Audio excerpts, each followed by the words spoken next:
अक्सर आप सवाल पूछते हैं कि यदि मार्केट गिरा हो तो मैं लमसम कहाँ करूँ।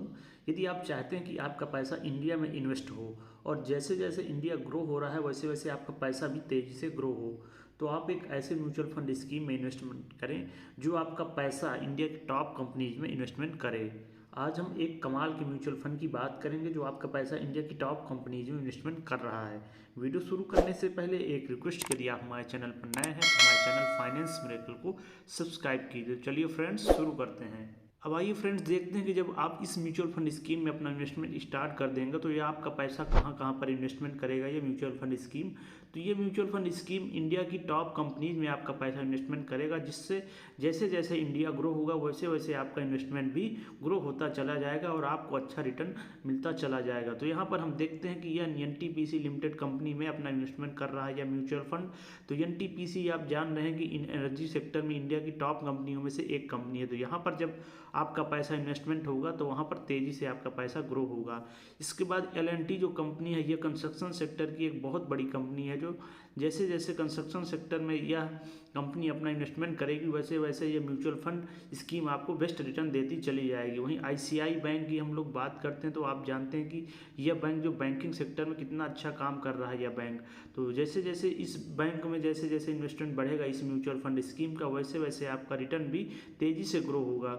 इसके बाद गुजरात गैस लिमिटेड कंपनी में इस म्यूचुअल फंड स्कीम ने इन्वेस्टमेंट कर रखा है, जो कि काफ़ी अच्छी कंपनी है गैस सेक्टर में। वहीं ओएनजीसी लिमिटेड की हम लोग बात करते हैं तो ये नेचुरल जो गैस है और इसके अलावा जो ऑयल सेक्टर में जो ये कंपनी है बहुत बड़ी कंपनी है। तो यहाँ पर भी जब आपका पैसा इन्वेस्टमेंट होगा तो तेज़ी से ग्रो होगा आपका पैसा। इसके बाद हम लोग टाटा स्टील कंपनी की बात करते हैं तो ये mutual scheme Tata steel limited company में भी आपका पैसा इन्वेस्टमेंट कर रही है। टाटा स्टील कंपनी आप जानते हैं कि टाटा कितनी भरोसेमंद कंपनी हमारी इंडिया की। तो यहाँ पर जब आपका पैसा इन्वेस्टमेंट होगा तो तेज़ी से ग्रो होगा आपका पैसा। इसके बाद एचपीसीएल कंपनी हो गई जो कि ऑयल सेक्टर की काफ़ी बड़ी कंपनी है, इंडिया की टॉप कंपनियों में से एक कंपनी है ये। तो यहाँ पर जितनी कंपनियों को मैंने नाम लिया वो सारी इंडिया की टॉप कंपनियाँ हैं। इसके बाद एचडीएफसी बैंक लिमिटेड है, ये भी काफ़ी बड़ा बैंकिंग सेक्टर में काफ़ी बड़ा बैंक है और इसने काफ़ी अच्छे रिटर्न दिए हैं हाल फिलहाल में। इसके बाद आप यहाँ पर देख रहे हैं स्टेट बैंक ऑफ इंडिया। हम बैंकिंग सेक्टर का नाम लें और एसबीआई को छोड़ दें ऐसा नहीं हो सकता। एसबीआई बैंकिंग सेक्टर में एक कमाल का बैंक है, इसने कुछ साल से बेहतरीन रिटर्न दिया है। तो जब इस बैंकिंग सेक्टर में आपका पैसा इन्वेस्टमेंट करेगा ये म्यूचुअल फंड स्कीम तो आपको बेहतरीन रिटर्न देगा ये म्यूचुअल फंड स्कीम। इसके बाद रिलायंस इंडस्ट्रीज लिमिटेड है। रिलायंस इंडस्ट्रीज लिमिटेड को आप जान रहे हैं कि हाल फिलहाल में कितना अच्छा रिटर्न दे रहा है ये कंपनी। तो यहाँ पर इन्वेस्टमेंट आपका जब पैसा होगा तो आपका पैसा ज़रूर से ज़रूर ग्रो करेगा। इसके बाद बीपीसीएल कंपनी जो कि बहुत बड़ी कंपनी है ऑयल सेक्टर में। इसके बाद अंबुजा सीमेंट, ये भी बहुत बड़ी कंपनी है हमारी इंडिया की। तो ये इंडिया की टॉप कंपनी है। जब आप इस म्यूचुअल फंड स्कीम में अपना इन्वेस्टमेंट करेंगे तो आपका पैसा ये इंडिया की टॉप कंपनी में इन्वेस्टमेंट होगा और जैसे जैसे इंडिया ग्रो होगा आपका पैसा भी वैसे वैसे ग्रो होता चला जाएगा। इसके बाद आइए देखते हैं ये फ्रेंड्स ये म्यूचुअल फंड स्कीम किस प्रकार से रिटर्न दे रहा है। पिछले 3 साल से लेकर 10 साल में किस प्रकार से रिटर्न दिया ये म्यूचुअल फंड स्कीम। यदि आप इसमें लमसम करते हैं तो आपको किस प्रकार से रिटर्न दे सकता है। तो इसके पिछले 3 साल के रिटर्न की हम लोग बात करते हैं तो यह म्यूचुअल फंड 42.05% तक का एनुअलाइज्ड रिटर्न दिया है पिछले 3 साल में, जो कि काफ़ी अच्छा रिटर्न है इस म्यूचुअल फंड स्कीम का, क्योंकि यह इंडिया की टॉप कंपनीज में अपना इन्वेस्टमेंट कर रहा है। इसलिए इस म्यूचुअल फंड स्कीम का जो रिटर्न है वो भी काफ़ी शानदार रिटर्न है।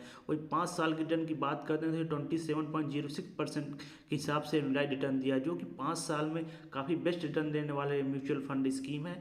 वही 10 साल के रिटर्न की बात करते हैं तो इसने 17.07% तक का एनुअलाइज्ड रिटर्न दिया है, जो 10 साल में काफ़ी अच्छा रिटर्न देने वाला म्यूचुअल फंड स्कीम है। और यदि आप इसमें 1 लाख रुपए का लमसम इन्वेस्टमेंट करते तब 3 साल बाद आपके फंड की जो वैल्यू हो जाती वो 2,86,000 के करीब हो जाती है। यहाँ पर आप देख रहे हैं कि 1 लाख को आप ये करीब करीब लगभग 3 लाख कर पा रहा है, क्योंकि यहाँ पर 3 गुना आपका फंड की वैल्यू बढ़ा पा रहा है यह म्यूचुअल फंड। तो यह म्यूचुअल फंड स्कीम पिछले साल में बहुत ही अच्छा रिटर्न देने वाला म्यूचुअल फंड स्कीम रहा है। वही 10 साल की बात करते हैं तो 10 साल बाद जो आपके फंड की वैल्यू हो जाती है वो 6 लाख के करीब हो जाती। 1 लाख का लमसम इन्वेस्टमेंट आपका 5 गुना हो जाता 10 साल में। तो यहाँ पर आप देख रहे हैं कि म्यूचुअल फंड स्कीम पिछले 10 सालों से कितना अच्छा परफॉर्मेंस दे रहा है। वहीं अगर आप कहीं इसमें 5 लाख रुपए का लमसम इन्वेस्टमेंट किए होते तो आपको यह 10 साल में 15 लाख रुपए तक का रिटर्न दे सकता था यह म्यूचुअल फंड स्कीम। तो फ्रेंड्स हम लोग यहाँ पर ICICI प्रूडेंशियल इंफ्रास्ट्रक्चर फंड के बारे में बात कर रहे हैं। तो यह एक तरह का सेक्टोरल फंड है। सेक्टोरल फंड का मतलब यह होता है कि यहाँ पर आपके नाम से इसके पता चल रहा है, यह इंफ्रास्ट्रक्चर सेक्टर में काम करने वाला म्यूचुअल फंड है। मतलब इंडिया की जो इंफ्रास्ट्रक्चर रिलेटेड जो कंपनियाँ हैं, जो इंफ्रास्ट्रक्चर सेक्टर में काम करने वाली कंपनियाँ हैं, इंडिया की जो टॉप कंपनी हैं, उन कंपनियों में ये म्यूचुअल फंड स्कीम अपना पैसा इन्वेस्टमेंट करता है। तो जैसे जैसे इंडिया की टॉप कंपनीज ग्रो होती हैं, वैसे वैसे ये म्यूचुअल फंड स्कीम भी ग्रो होता चला जाता है और हमको अच्छा रिटर्न देता चला जा रहा है ये म्यूचुअल फंड स्कीम। इसके बाद हम इसके फंड साइज़ की बात करते हैं तो इसका फंड साइज 4147 करोड़ का फंड साइज है। काफ़ी बड़ा फंड साइज है इस म्यूचुअल फंड स्कीम का। इसका मतलब काफ़ी लोग इस म्यूचुअल फंड स्कीम में अपना भरोसा जता रहे हैं और इन्वेस्टमेंट कर रहे हैं। वहीं अगर हम बात करते हैं कि अगर आप इस म्यूचुअल फंड स्कीम में लमसम इन्वेस्टमेंट स्टार्ट करना चाहते हैं तो आप मिनिमम जो लमसम अमाउंट है 5,000 रुपये से आप मिनिमम लमसम इन्वेस्टमेंट इस म्यूचुअल फंड स्कीम में अपना स्टार्ट कर सकते हैं। अब आइए फ्रेंड्स देखते हैं कि यह म्यूचुअल फंड स्कीम है, आपका पैसा किस प्रकार से इन्वेस्टमेंट कर रहा है। वहीं अगर हम इक्विटी सेक्टर की बात करते हैं तो इक्विटी सेक्टर में इसने 92.06% तक का पैसा इन्वेस्टमेंट कर रखा है। वहीं डेट सेक्टर की हम लोग बात करते हैं तो मात्र 0.64% इसने डेट सेक्टर में भी अपना पैसा इन्वेस्टमेंट कर रखा है, क्योंकि यहाँ पर अपना ये पैसा इन्वेस्टमेंट करके अपने जो रिटर्न को वहाँ उसको बैलेंस करता है। वहीं हम कैश की बात करते हैं तो 6.3% तक का इसने पैसा कैश के रूप में होल्ड कर रखा है, मतलब कहीं इन्वेस्टमेंट नहीं कर रखा है। वहीं हम इक्विटी सेक्टर की बात करते हैं तो जो एनर्जी सेक्टर की जो कंपनी है वहाँ पर इसने काफ़ी ज़्यादा अपना रिटर्न कर रखा है। जैसे पिछले अभी मैंने आपको बताया, वहाँ पर आपने देखा कि एनर्जी सेक्टर की कई सारी टॉप कंपनीज थी, जैसे BPCL हो गई, SPCL हो गई, NTPC हो गई, जो एनर्जी सेक्टर में अच्छा काम कर रहे हैं। उन कंपनियों में इसने काफ़ी ज़्यादा इन्वेस्टमेंट कर रखा है। तो एनर्जी सेक्टर में 30.7% तक का इन्वेस्टमेंट यह म्यूचुअल फंड स्कीम कर रहा है। वहीं कंस्ट्रक्शन सेक्टर की बात करते हैं तो कंस्ट्रक्शन सेक्टर की कंपनियों में इसने 25.1% तक का इन्वेस्टमेंट कर रखा है। जैसे L&T हो गई, टॉप इंडिया की जो टॉप कंस्ट्रक्शन कंपनी, वहाँ पर इस म्यूचुअल फंड स्कीम ने अपना इन्वेस्टमेंट कर रखा है। वहीं फाइनेंशियल सेक्टर की हम लोग बात करते हैं तो फाइनेंशियल सेक्टर में आप देख रहे हैं कि 15.5% तक का पैसा इन्वेस्टमेंट कर रखा है। फाइनेंशियल सेक्टर से मतलब हो गया बैंकिंग सेक्टर। तो बैंकिंग सेक्टर में आपने देखा कि उसमें HDFC बैंक हो गया, ICICI बैंक हो गया, SBI बैंक हो गया और कई सारे बैंक है, वहाँ पर ये म्यूचुअल फंड स्कीम अपना पैसा इन्वेस्टमेंट कर रहा है।